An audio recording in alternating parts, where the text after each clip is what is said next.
The strangest part of the Emether story is not what the book claims. It is how closely the claim echoes the modern fight over hidden crash retrievals. From Eisenhower meeting rumors to David Grusch's sworn testimony, the same question keeps returning. Did someone recover technology that physics still cannot explain? The Alien Race book says the Emether, sometimes written Emerther, were one of the founder races of a Council of Five. It links them to secret contact, hidden agreements, and meetings with world leaders. If that were all we had, the story would sit in the world of internet lore. But the trail does not stop with the book. It runs straight into Area 51, Bob Lazar, David Grusch, and the UAP files now being gathered by the US government.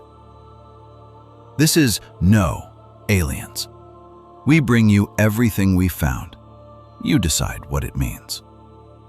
The easy story says the Emether are either proven aliens, because a book names them, or worthless fiction, because officials do not confirm them. But that is too simple, because the deeper mystery is not one alien name. The deeper mystery is why the same pattern keeps appearing.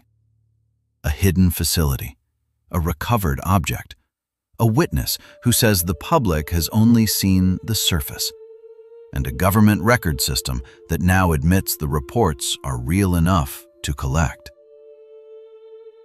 Chapter 2. The Challenge. What the easy story leaves out. The first crack appears when we separate the claims from the containers that hold them. The Emether identity is not supported by official records. Online copies of the Alien Race book are not a government disclosure. So the book alone cannot prove a race, a council, or a meeting with Eisenhower. But that does not make the larger trail disappear. Area 51 itself is real. Declassified CIA history ties Groom Lake to the U-2 spy plane and the Oxcart A-12 reconnaissance program. That public history does not confirm alien reverse engineering, but it does confirm something important. For decades, advanced aircraft were tested in the desert under extreme secrecy. That is the soil where the modern legend grew. Then, in June 2021, the Office of the Director of National Intelligence released a preliminary UAP assessment. It reviewed 144 reports collected mostly from U.S. Navy channels. Only one case was identified with high confidence in that first public assessment. 80 reports involved observation with multiple sensors. 18 incidents across 21 reports showed unusual movement patterns or flight characteristics. That does not say Emether. It does say the government had cases it could not easily close in public. So the question changes. If the Emether story is unverified, why does it rhyme so closely with real secrecy, real testimony, and real UAP record collection? Chapter 3. The Investigation, Area 51, Lazar, and the Shape of the Legend. To follow the evidence, we have to start with the place. Groom Lake was not a fantasy. It was a remote, controllable test site for aircraft the public was not supposed to understand yet. The U-2 flew higher than ordinary aircraft of its time.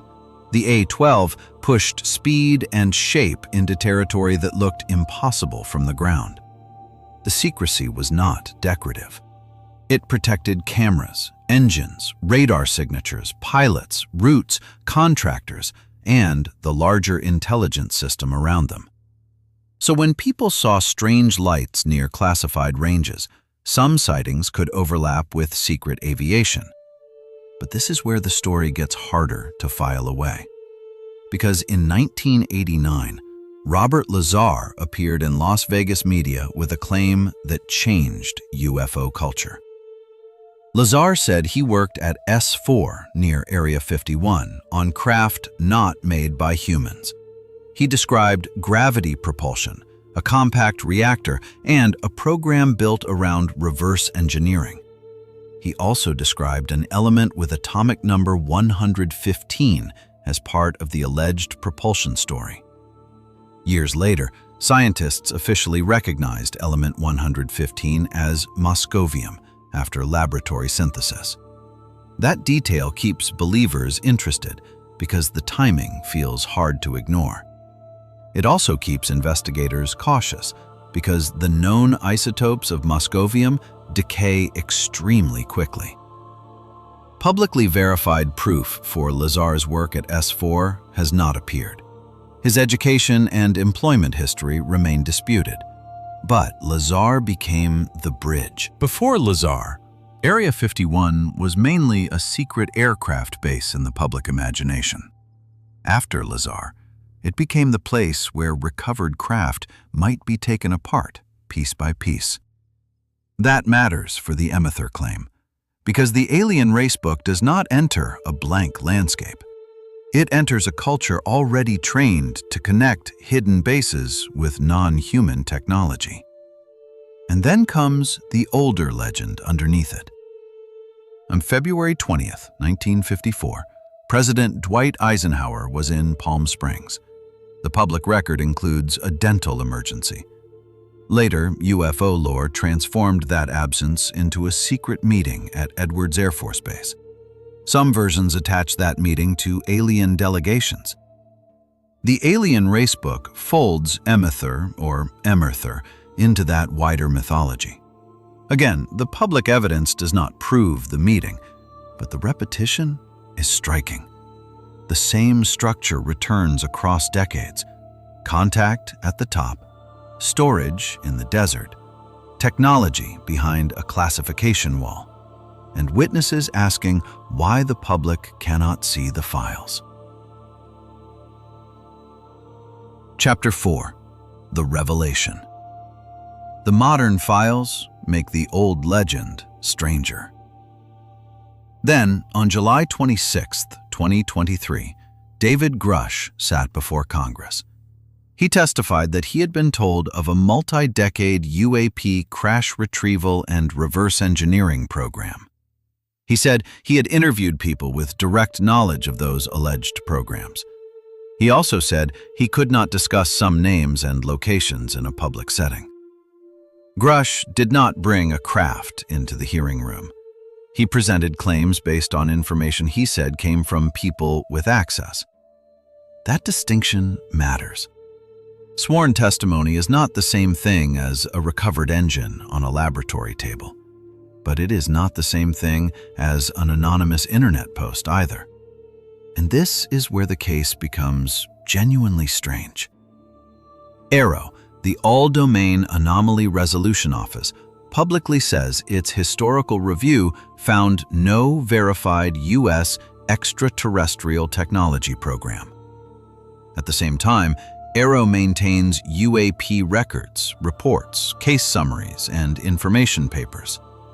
The National Archives now hosts Record Group 615, the Unidentified Anomalous Phenomena Records Collection. That collection was created under the 2024 National Defense Authorization Act. Federal agencies were instructed to identify UAP records and transfer releasable digital copies to the National Archives. NASA has also convened an independent study on unidentified anomalous phenomena. NASA's study did not claim to solve the mystery. It focused on how better data, sensors, artificial intelligence, and scientific methods could move the subject forward. That is important because a mystery without data becomes argument. A mystery with good data becomes a test. And alleged exotic materials have entered public discussion through laboratory testing. AARO has worked with Oak Ridge National Laboratory on metallic specimens tied to UAP claims.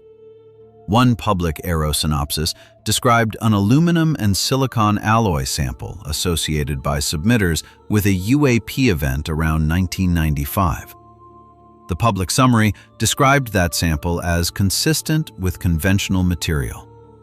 Another publicly discussed specimen involved a magnesium alloy alleged to connect to 1947 crash material and extraordinary properties.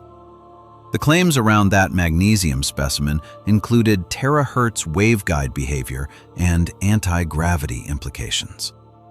Oak Ridge analyzed structure, chemistry, and isotope ratios using microscopy, spectroscopy, and spectrometry. The public record, so far, has not delivered a confirmed alien material, but it has delivered something important. The government is no longer treating every UAP-related material claim as culturally irrelevant. That is the fresh spine of this story. Not just Area 51 lore, not just Lazar, not just the Emether name. The revelation is deeper than that. The Emether claim does not prove hidden craft, but hidden craft allegations are now inside official systems. That is the turn. The public evidence does not let us declare Emether real. It also does not let us pretend the modern retrieval question is only folklore. The record has moved. From campfire story to television claim to sworn testimony to archive collection to lab analysis. And every step leaves the viewer with a harder question. If even one recovered object exists, where would it sit? Who would control it? And what kind of physics would it force into the open? Chapter 5. The Implication. What we can say and what we cannot. So here is the cleanest way to hold the evidence. Documented. Area 51 existed as a classified aviation test site. Documented. UAP reports exist in official intelligence channels. Documented. Some reports described unusual movement or flight characteristics. Documented. Congress heard David Grusch describe alleged crash retrieval and reverse engineering. Documented. AARO, NASA, NARA, and Oak Ridge National Laboratory now sit somewhere in the public evidence chain. Claimed. The Emether are a founder race tied to secret contact. Claimed. Lazar worked on non-human craft at S4. Claimed. Hidden programs recovered and studied craft outside ordinary oversight. Unresolved. Whether any public material proves extraterrestrial origin. Unresolved. Whether the deepest records have been disclosed. Unresolved. Whether the old Emether legend is noise, coincidence, or a distorted echo of something hidden. That is why this story matters. It is not asking you to believe every claim. It is asking you to notice which claims now touch official records and which ones still float without public proof. The Emether story reminds us that a name can become a doorway, but a doorway is not the room. And if recovered craft exist, the real secret may not be where they are stored, but what kind of physics they would force us to rewrite. But Emether leaves a sharper question. When does a legend become a lead? I'm here to help you know what's out there. Which link feels strongest to you? The Emether and Eisenhower legend? Lazar's Area 51 story? Or Grusch's crash retrieval testimony? See you at the next classified door.